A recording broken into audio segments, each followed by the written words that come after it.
καλωσορίσατε στην ευλογημένη ενορία μας του Ιερού Καθεδρικού Ναού Αγίου Νικολάου Αρετσούς. Μαζί θα ξεκινήσουμε ένα σύντομο ταξίδι στην ιστορία της ευλογημένης ενορίας μας, καθώς και στις ποικίλες λειτουργικές, ποιμαντικές, φιλανθρωπικές και κατηχητικές δράσεις της.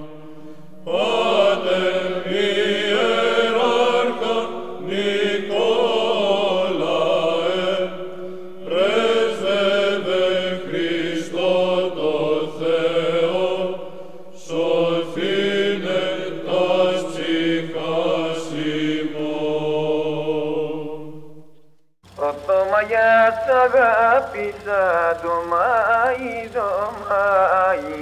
πρωτομαγιά σ' αγάπησα το Μάη, το Μάη με τα λουλούδια. Η συνοικία της Αρετσούς δημιουργήθηκε από πρόσφυγες που ήρθαν από την Αρετσού ή Ρήσιο ή τουρκιστή Ντάριζα, η οποία είναι μια κομμόπολη 45 χιλιόμετρα ανατολικά από την Κωνσταντινούπολη. Οι κάτοικοι ασχολούνταν κυρίως με την ναυτιλία, την αλληλεία και τη γεωργία. Ήταν περιοχή ξακουστή για το λάδι, το κρασί, τις αγκινάρες και κυρίως για το ψάρι, τους αρετσιανούς τσίρους.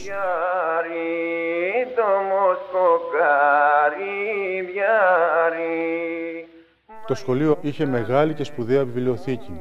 Αποφοίτησαν από αυτό σπουδαίοι άνδρες της εποχής εκείνης, όπως ο παππούς του Αδαμαντίου Κοραή, ο Διαμαντής Ορίσιος, ο οποίος αργότερα δίδαξε και στο σχολείο. Μάη μου καλέ μου Μάη.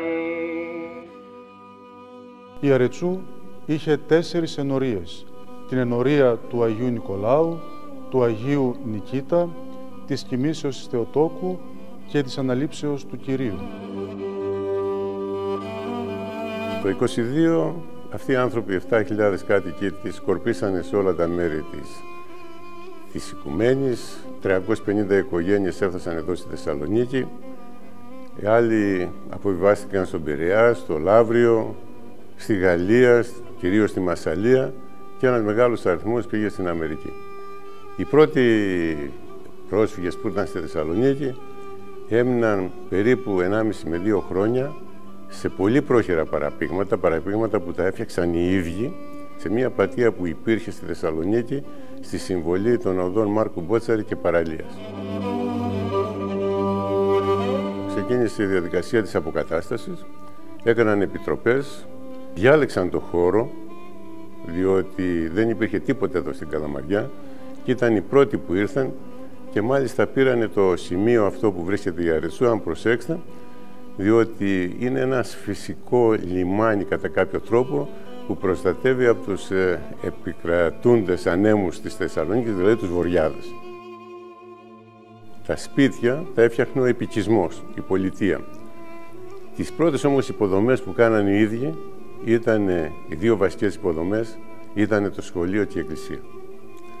Ήταν η εκκλησία του Αγίου Νικολάου, ένα παράπηγμα με μια καμπάνα που κρεμόταν σε μια ακακία που ήταν δίπλα στην εκκλησία.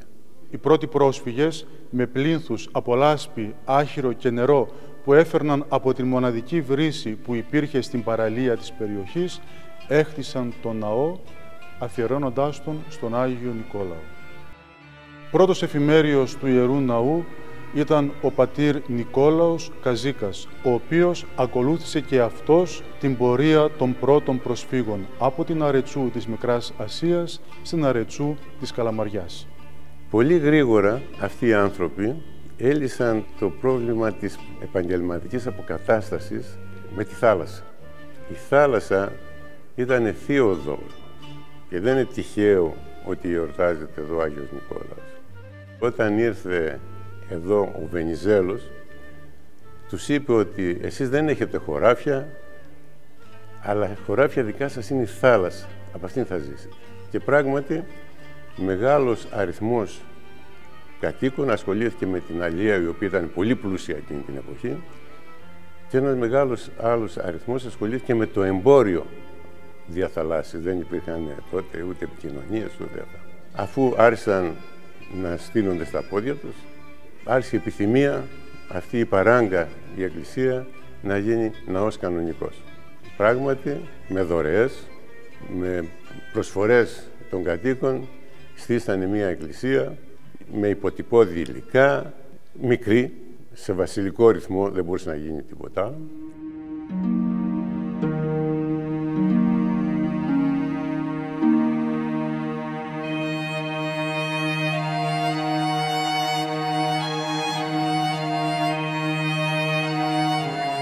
Οι εικόνες του πρώτου τέμπλου κατασκευάστηκαν το 1925 με 1926, το καμπαναριό το 1930, ενώ το 1950 χτίστηκε προσθήκη μπροστά από τον Ιερό Ναό με γραφείο για τον εφημέριο.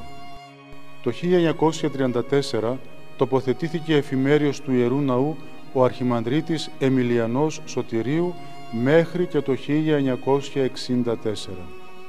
Το 1955, με την ίδρυση του Προοδευτικού Συλλόγου Αρετσούς, άρχισαν και οι πρώτες συζητήσεις για την ανοικοδόμηση νέου Ιερού Ναού. Το 1964 διορίστηκε εφημέριος του Ιερού Ναού ο πατήρ Κωνσταντίνος Νούλας, ο οποίος, κατόπιν προτροπής των προχόντων της Αρετσούς, συνεκρότησε Ερανική Επιτροπή για τη συγκέντρωση χρημάτων προς ανοικοδόμηση νέου Ιερού Ναού. Τον πατέρα Κωνσταντίνο Νούλα διαδέχθηκε ο πατήρ Δημήτριος Δημητρακόπουλος, ο οποίος συνέχισε την προσπάθεια συγκεντρώσεως χρημάτων για την ανοικοδόμηση του ναού. Τελικά, το έτος 1968, οι προσπάθειες της Ερανικής Επιτροπής απέφεραν το ποσό των 300.000 δραχμών. Άρχισε να δημιουργείται η επιθυμία να κάνουμε ένα καινούριο ναό και ένα ναό περικαλή, ένα ναό που να είναι διαφορετικός. Αυτή η επιθυμία έγινε όραμα και αυτό το όραμα άρχισε να περνάει μέσα στην κάθε οικογένεια. Πράγματι, ήταν έντονη η ανάγκη για το χτίσιμο ενός περικαλούς ναού, μιας και η περιοχή είχε πλέον αναβαθμιστεί με την παραλιακή ζώνη, αλλά και την ευρύτερη περιοχή της Αρετσούς, με τα καινούργια και αρχοντικά σπίτια, τους ωραίους δρόμους, τους κήπους και τα καταστήματα, τα κέντρα διασκεδάσεως της εποχής εκείνης. Τον Οκτώβριο του 1973 αναλαμβάνει καθήκοντα εφημερίου και προϊσταμένου ο πατήρ Αναστάσιος Μαγιάς. Ο πατήρ Αναστάσιος, ενώπιον του Εκκλησιαστικού Συμβουλίου, δεσμεύεται να υπομειστεί το βάρος και την ευθύνη της ανεγέρσεως του νέου Ιερού Ναού. Το να κάνεις ένα ναό δεν είναι εύκολο πράγμα. Δηλαδή, βασικά μιλάω για την εξέβρεση χρημάτων. Μεγάλη τύχη ήταν ότι εκείνη την εποχή ήρθε εφημέριος του ναού ο πατέρας Αναστάσιος Μαλιάς.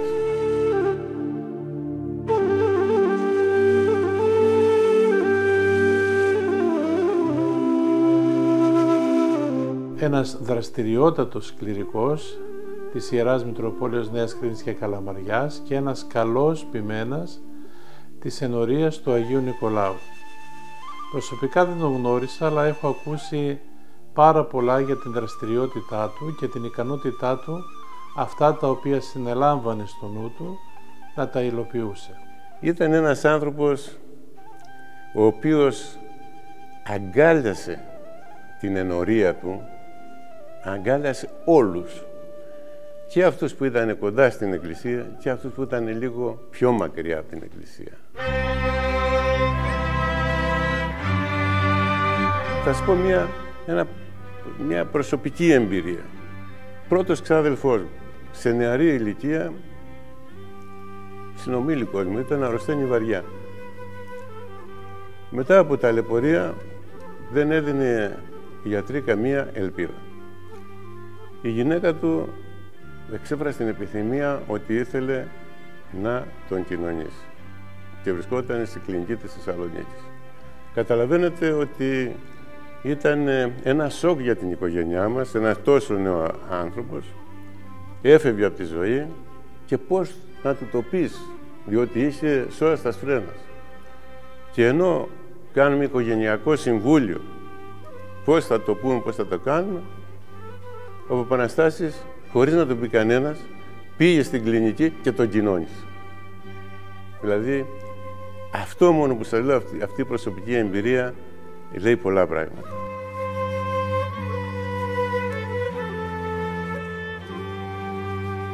Το 1974 έγινε και η Μητρόπολη Νέας Κρίνης και Καλαμαριάς. Οπότε είχαμε ένα Μητροπολίτη νεότατο, ο οποίος είχε και αυτό όρεξη να στήσει ναούς, να κάνει, και βρήκε εμάς πρώτος και μας συμπαραστάθηκε πάρα πολύ. Ήρθε, έκανε τα θηρανίξια εδώ και άρχισε να λειτουργεί ο ναός. Βέβαια, από εκεί και πέρα η δραστηριοποίηση του Παπαναστάση ήταν φοβερή. Είχε δωρεές, μάζευε από εδώ, έφτιαχνε. Και όχι μόνο αυτό, και την επένδυση του ναού που βλέπετε τώρα έξω είναι από τις προσπάθειες του Παπαναστάση. Όταν πρωτοήρθα στην Ερυσού του 1992, βρήκα τους ενορίτες προβληματισμένους και διαγράψω μια αγωνία στο πρόσωπό τους. Θα μπορέσει αυτός ο ιερέας που ήρθε τώρα να μας κάνει την εκκλησία? Προσέφερε τα πάντα η ενορία.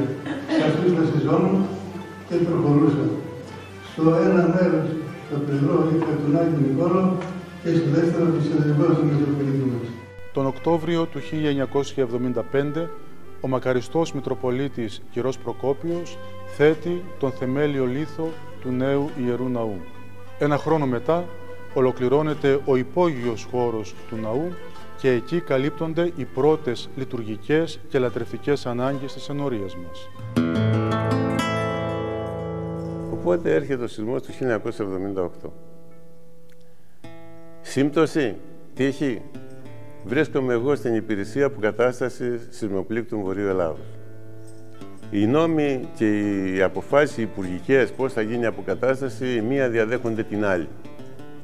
Στην αρχή ήταν να αποκαταστήσουμε τους κατοίκους, να αποκαταστήσουμε τις δουλειές τους, μετά από λίγο έπρεπε να βγήκε άλλη απόφαση υπουργική να επισκευαστούν οι ναοί, άλλο πρόγραμμα να επισκευαστούν τα σχολεία.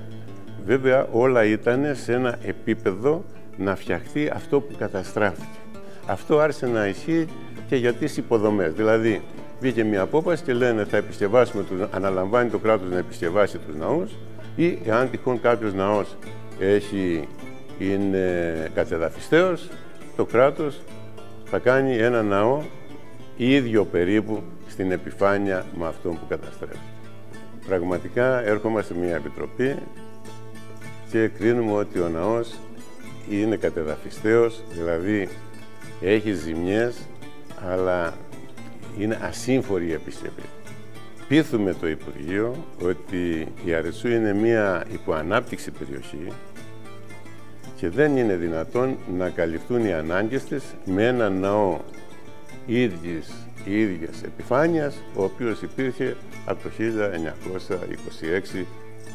Δίπλα σε αυτήν την προσπάθεια όμως έχω όλους τους κατοίκους της Αρεσούς, οι οποίοι αυτοί οι κάτοικοι εκφράζονται μέσα του Παπαναστάση.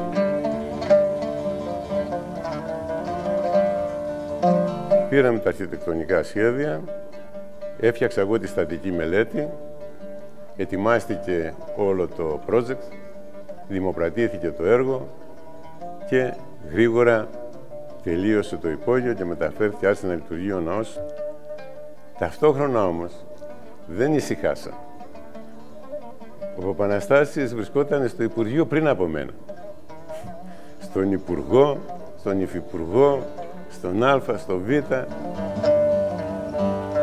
Το 1985 αποπερατώθηκαν οι εργασίες ανεγέρσεως του Ιερού Ναού, ενώ τον Ιούνιο του ιδίου έτους τελέστηκαν τα θηρανίξιά του.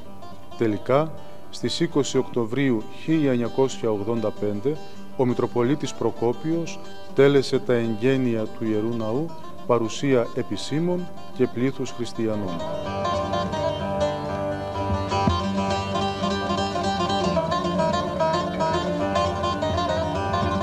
Έβαλε ο Παπαναστάσης το μεράκι του, την εργασία του, την ικανότητά του να συγκεντρώνει χρήματα έβαλε ο μακαριστός Προκόπιος την αποφασιστικότητά του, την ποιμαντική διορατικότητά του, αλλά και την καλλαισθησία και φιλοκαλία του.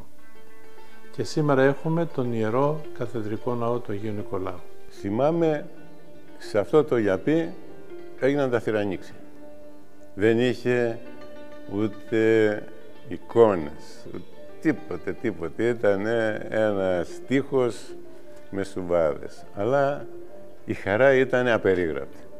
Πραγματικά και εγώ και όλοι οι κάτοικοι της Αρετσούς και σήμερα έχουν μια ιδιαίτερη σχέση με τον Άγιο Νικόλαο.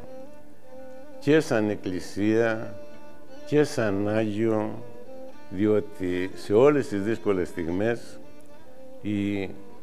η Καλαμαριά και η Αρετσού τη διέξοδο τη βρήκε στη θάλασσα.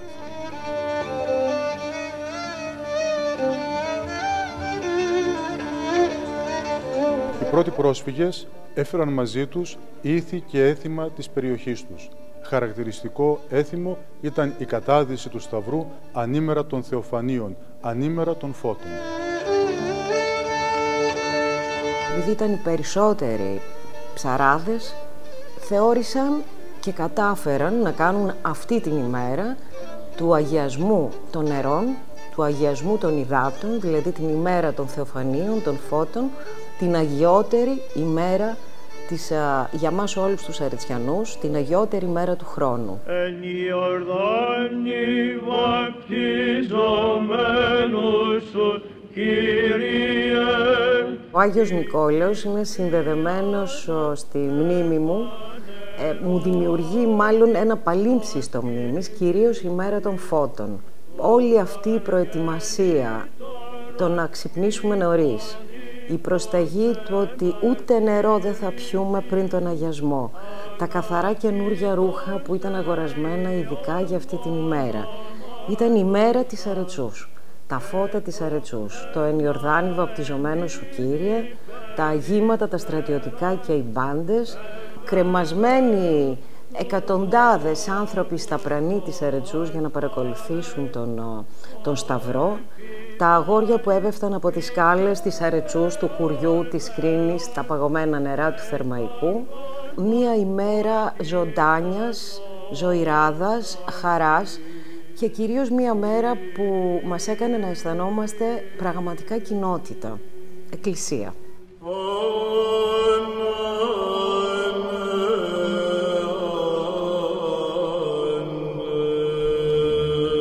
Ήλθα λοιπόν και από τις πρώτες μέρες της ταπεινής διαπτυμάσεώς μου δέχθηκα αίτημα από το Εκκλησιαστικό Συμβούλιο να ονομαστεί ο Ιερός Ναός του Αγίου Νικολάου Καθεδρικός Ιερός Ναός και το αποδέχθηκα με πολύ χαρά το αίτημα, δεδομένου ότι ανταποκρίνεται στην αλήθεια. Βρίσκεται δίπλα στο Επισκοπείο, όπως είπαμε, στην καθέδρα του Επισκόπου και ως εκ τούτου άξιον και δίκαιον ήταν να ονομαστεί, όπως και ονομάστηκε, με προεδρικό διάταγμα, Ιερός Καθεδρικός Ναός Αγίου Νικολάου Αρετσού της Δέρκολου.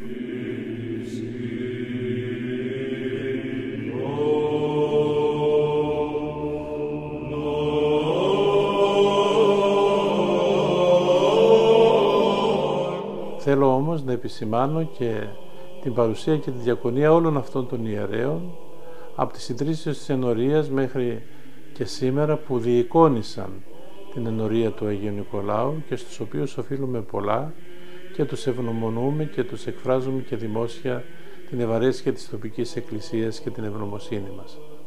Ιδιαίτερη μνήα όμως θέλω να κάνω στην εμβληματική μορφή του Παπασάβα Κενανίδη, ενός ανθρώπου που διεικόνησε από πολλές πλευρές την ενορία, τόσο ως προϊστάμενος όσο και ως πνευματικός πατέρας των ενοριτών, ενός ανθρώπου ο οποίος πραγματικά σημάδεψε την ιστορία της ενορίας μέχρι και τη συνταξιοδότησή του, όπως και την παρουσία, την ολιγόχρονη παρουσία του πατρός Χρήστου Βάνη. Ονομάζω αυτούς με τους οποίους έζησα, φυσικά υπάρχουν κι άλλοι, οι οποίοι βρίσκονται στη μνήμη του Θεού και στην αγάπη και της καρδιάς των πιστών της ενορίας. Εντός του καθεδρικού μας ναού βρίσκονται 3 παρεκκλήσια. το ταφικό παρεκκλήσιο που είναι αφιερωμένο στην Ανάσταση του Κυρίου, του Οσίου Δαβίδ και το βαπτιστήριο όπου τελούνται τα βαπτίσματα των ενηλίκων.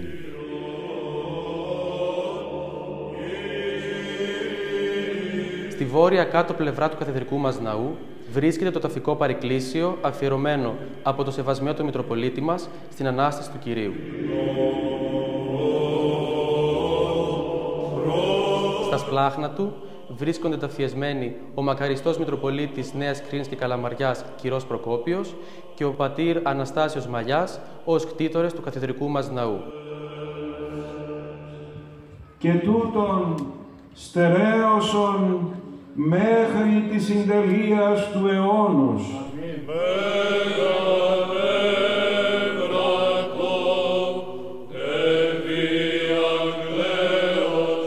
Εντός του πολυχώρου του ναού μας στεγάζεται το παρεκκλήσι του Οσίου και Θεοφόρου Πατρός Σιμών Δαβίδ του Ενεβία.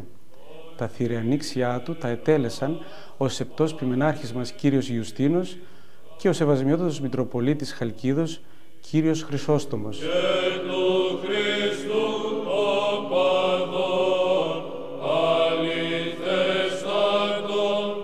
Η ενορία μας με το κοινόβιο του Οσίου και Θεοφόρου Πατρός Σιμών Δαβίδ του Ενεβία δημιούργησε μια πνευματική σχέση, καθώς οι καλοί πατέρες της Μονής πολύ συχνά προσκομίζουν την τιμία κάρα του, ώστε να μας ενισχύει και να μας ευλογεί στο πνευματικό μας αγώνα.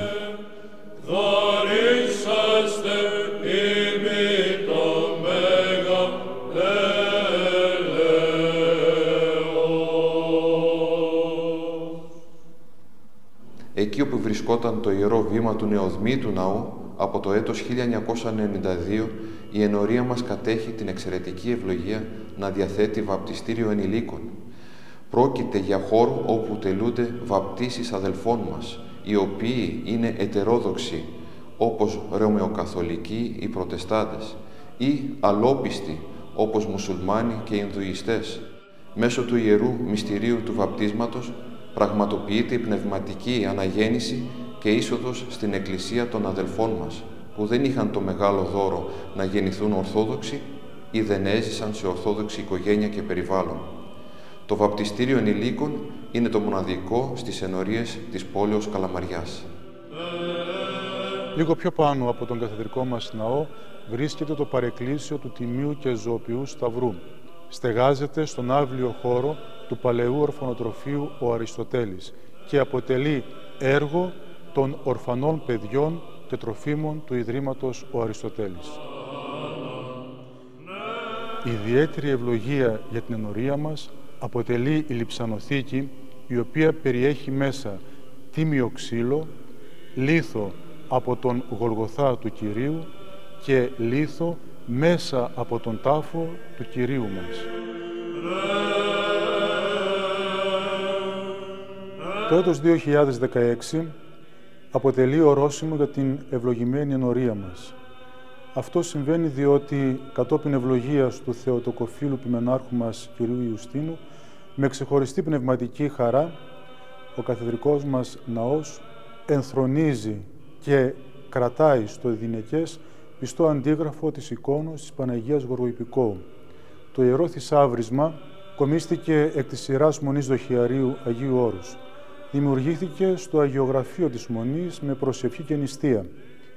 Η Ιερά εικόνα της Υπεραγίας Θεοτόκου της Γοργοϊππικόου κατέστησε πλέον παναγιοσκέπαστη την ευλογημένη ενορία μας και αποτελεί λιμάνι χάριτος και ευλογίας, αγιασμού και προσκλήσεως στην όντως ζωή.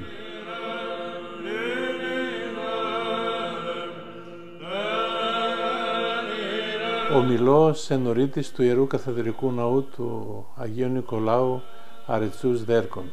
Πολλές φορές ο προϊστάμενος του ναού, ο πατήρ Δημήτριος, επισημαίνει ότι είμαι ενορίτης του ναού με τα δικαιώματα των ενοριτών αλλά και τις υποχρεώσεις των ενοριτών. Εμπρότης μνήστη δικήλια του Αρχιεπισκόπου ημών Ιουστίνου, ορθάρισε τες Αγίες σου Εκκλησίες εν ειρήνη, στον έντιμον υγειάματρο ημερεύοντα και ορθοτομούντα των λόγων της Σήμερα αποτελούν μια δραστηριότατη ενορία με 3 πολύ καλούς ιερείς, τον πατέρα Δημήτριο, τον πατέρα Ιωάννη και τον πατέρα Ηλία, με ένα δραστηριότατο εκκλησιαστικό συμβούλιο, με κυρίες του Φιλοπτώχου Ταμείου του Ναού, οι οποίες αναλώνονται καθημερινά στη διακονία των πτωχών αδελφών, με κατηχητές και κατηχήτριες, οι οποίοι και οι οποίες διακονούν το έργο της κατηχήσεως με υπευθυνότητα και με συνέπεια, με ιερόπαιδες που γεμίζουν τον Ιερό Ναό, με πιστούς οι οποίοι κατακλείζουν πολλές φορές τον υπερμεγέθη αυτόν ναό. Η ενορία αποτελεί κέντρο αναφοράς των ανθρώπων, της καθημερινής μας ζωής. Η ενορία είναι σπίτι, έτσι πρέπει να τη θεωρεί ο κάθε πιστός, ο κάθε ένας που έρχεται μέσα στο ναό. Και όπως κάθε σπίτι, έτσι και η ενορία προσπαθεί να ανταποκριθεί και να καλύψει, να εξυπηρετήσει τις παντοειδείς ανάγκες των ανθρώπων, των παιδιών της, των δικών της ανθρώπων.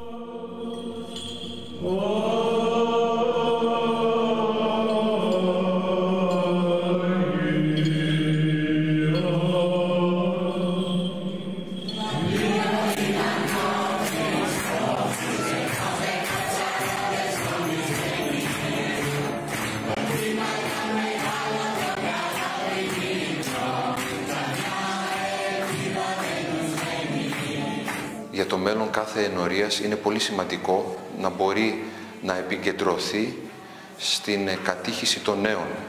Είναι πολύ σημαντικό γιατί μέσω από την κατήχηση θα βγουν και οι επόμενοι ιερείς, οι επόμενοι επίτροποι, οι επόμενοι ψάλτες και ο πιστός λαός θα μπορέσει να βιώσει την λειτουργική ζωή πιο καλά, γνωρίζοντας το τι πράττουμε μέσα στην Εκκλησία.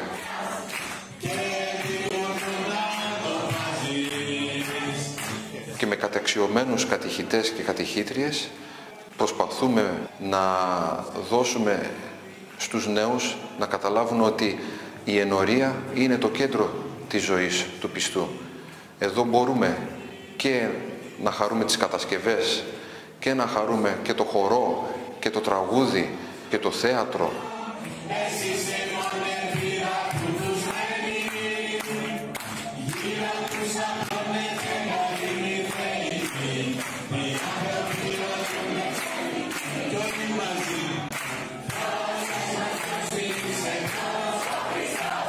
Στο πλαίσιο του κοινωνικού φροντιστηρίου γίνονται μαθήματα με σκοπό την βοήθεια των μαθητών δημοτικού, γυμνασίου και λυκείου στα μαθήματα όπως τα μαθηματικά, τα αρχαία, η γλώσσα, η έκθεση και ξένες γλώσσες.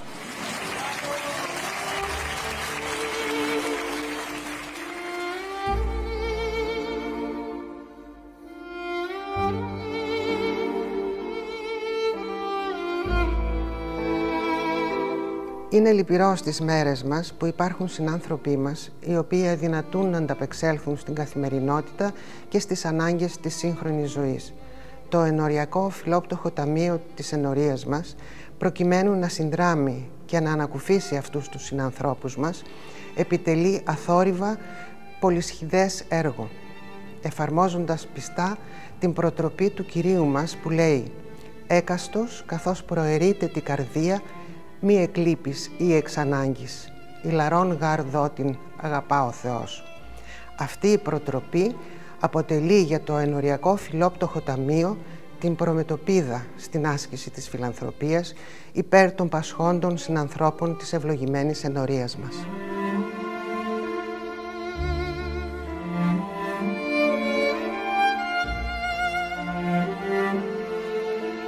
Το κοινωνικό παντοπολείο του Αγίου Νικολάου δημιουργήθηκε στις 20 Αυγούστου 2014. Εμείς δίνουμε μία φορά το μήνα τρόφιμα τα οποία προμηθευόμαστε είτε από τους ενορίτες του ναού μας, είτε από άτομα τα οποία δωρίζουν στο ναό. Ακόμη ψάχνουμε να βρούμε και πηγές από τις οποίες θα απορροφήσουμε και θα προμηθευτούμε τα τρόφιμα ούτως ώστε να μπορέσουμε να ικανοποιήσουμε τις ανάγκες αυτών των ανθρώπων.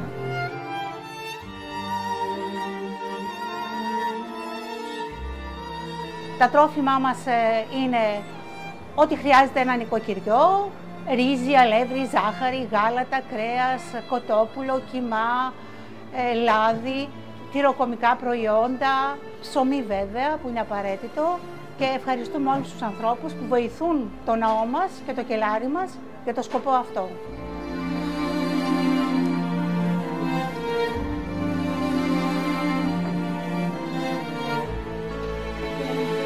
Την Κυριακή των Βαΐων του 2011 εγκαινιάστηκε το Κέντρο Διανομής Ενδυμάτων του Ιερού Ναού του Αγίου Νικολάου Βαρέτζους.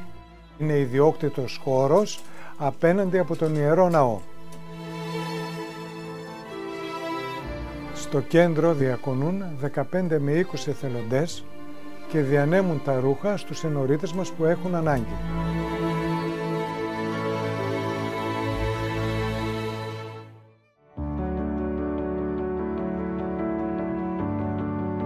Κάτω από τον καθεδρικό μας ναό υπάρχει ο πολυχώρος Ελαία Κατάκαρπος.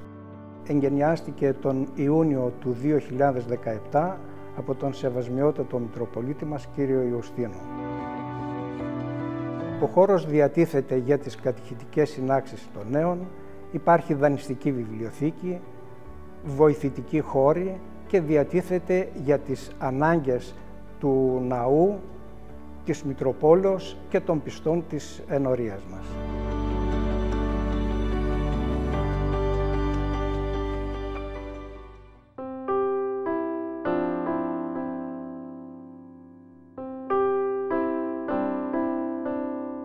Ο Ιερός Καθεδρικός μας Ναός δημιουργεί ένα νέο σημείο αναφοράς και προσφοράς για παιδιά, εφήβους και ενήλικες με ειδικές ανάγκες.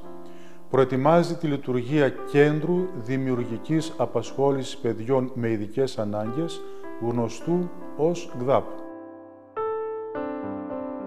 Το κέντρο ονομάζεται Τα Κρινάκια και αποτελεί δωρεά του ζεύγους Γεωργίου και Αμαλίας Ιακώβου στη μνήμη του παιδιού τους Ιακώβου. Οφείλουμε να αντιμετωπίσουμε την αναπηρία ως πρόκληση και να δημιουργήσουμε προϋποθέσεις προκειμένου να ξεπεραστούν κοινωνικοί περιορισμοί και κοινωνικά εμπόδια.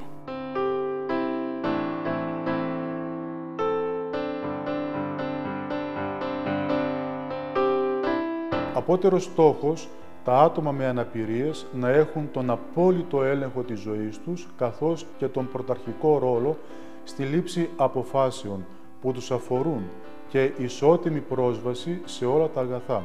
Θα λέγαμε ότι αποτελεί ζήτημα ανθρωπίνων δικαιωμάτων.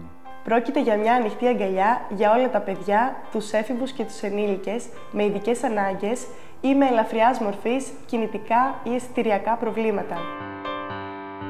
Το προσωπικό μας αποτελείται από ειδικούς επαγγελματίες που στοχεύουν στην παροχή ποιοτικών υπηρεσιών. Φροντίζουν για την ενίσχυση της αυτονομίας και για τη βελτίωση της ποιότητας ζωής των φίλων μας.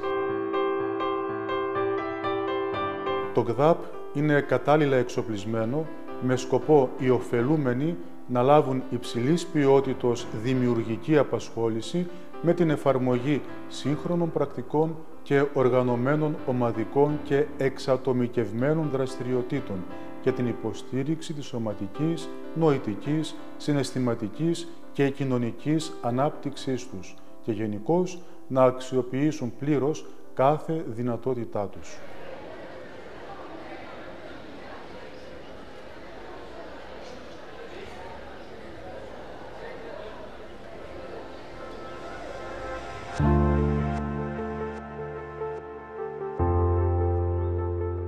Ο Σύλλογος Πελεκάν ιδρύθηκε από τον Ιερό Ναό Αγίου Νικολάου πριν 25 χρόνια και τώρα εντάσσεται μέσα στα πλαίσια της Ιεράς Μητροπόλεως Νέας Κρίνης και Καλαμαριάς. Συνεργάζεται τα τελευταία χρόνια με το νοσοκομείο, αποκλειστικά με το νοσοκομείο Παπα-Νικολάου. Η τάση είναι συνεχώς αυξητική. Ξεκινήσαμε με 60-70 φιάλες. Έχουμε ξεπεράσει στην τελευταία μονοδοσία τις 120. Σήμερα βλέπουμε στην πράξη αυτό που λέει ο Χριστός όταν μιλάει για την αγάπη και την θυσία και τη διακονία του συνανθρώπου μας να υλοποιείται και να εφαρμόζεται στην πιο ωραία της μορφή. τα αισθήματα είναι μόνο αισθήματα χαράς, μια ας πούμε ικανοποίηση που αισθανόμαστε ότι κάναμε κάτι, το ελάχιστο, και ευχαριστίας στο Θεό, στην ενορία που έχουμε την υγεία μας και δίνουμε αυτό το λίγο αίμα που χρειάζεται.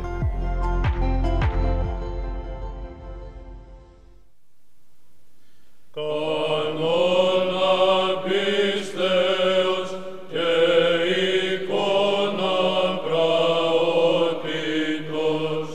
Προσβλέπει η ενορία μας, η ενορία του Αγίου Νικολάου, σε αυτό που προσβλέπει όλη η Μητρόπολη και όλη η Εκκλησία. Προσβλέπουμε όλοι στον Ιησού Χριστό. Και αυτόν επικαλούμαστε να ευλογεί την ενορία του Αγίου Νικολάου, να της δίδει ζωή πολύχρονη, δημιουργικότητα, να αυξάνεται τόσο ο λαός του Θεού που πλαισιώνει τις δραστηριότητες ενορίας, όσο και η διάθεση για σωτηρία. Γιατί εν τέλει μια ενορία βρίσκεται στον κόσμο για να γεμίζει καρδιές. Όχι για να δείχνει μόνο τον δρόμο της εντύμου ζωής, αλλά για να υποδεικνύει και να σηματοδοτεί τον δρόμο προς την αιώνια ζωή.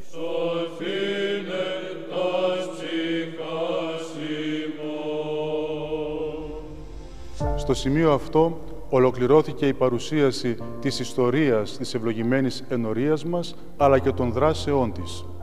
Ευχόμαστε ο Άγιος Νικόλαος, ο προστάτης και έφορος μας, αλλά και η Παναγία μας, η Γοργοϊπίκοος, που γοργά μας υπακούει, να σκεπάζει, να προστατεύει και να κατευθύνει τη ζωή μας, αλλά και την πορεία αυτής της ενορίας, η οποία το 2025 συμπληρώνει 100 χρόνια ζωής και πλέον ανοίγει μπροστά της μία νέα πορεία σε έναν επόμενο και νέο αιώνα.